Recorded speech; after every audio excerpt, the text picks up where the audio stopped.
Walang sinuman ang magsasabi nito sa'yo. Narito ang 5 mga tricks ng dark psychology na kailangan mong malaman upang kontrolin ang anumang sitwasyon.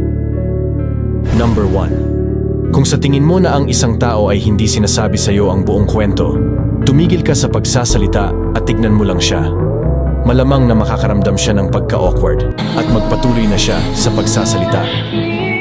Number 2. Upang makuha ang otoridad sa isang sitwasyon. Sa halip na tanungin sila ng isang bagay, tulad ng, gusto mo bang umupo? Maari mong sabihing, umupo ka doon please. Number 3. Gumagana ito sa mga bata pati na rin sa mga adult. Kung nais mong gawin nila ang isang bagay, i-frame ito o gawin ito bilang isang desisyon tulad ng paglalagay ng pagpipilian. Halimbawa, isusuot mo ba ang kulay blue na damit? O ang red? Alinmang paraan, ang alam lang nila ay oras na upang magsuot ng damit.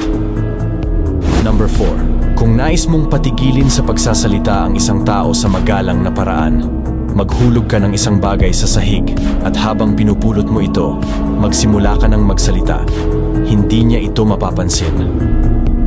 Number 5. Ang pinakamadaling paraan kung nais mong umalis na sa isang pag-uusap ay maglabas ng ibang tao sa pag-uusap at hayaan mo silang pag-usapan ang taong yon at dahan-dahang umalis.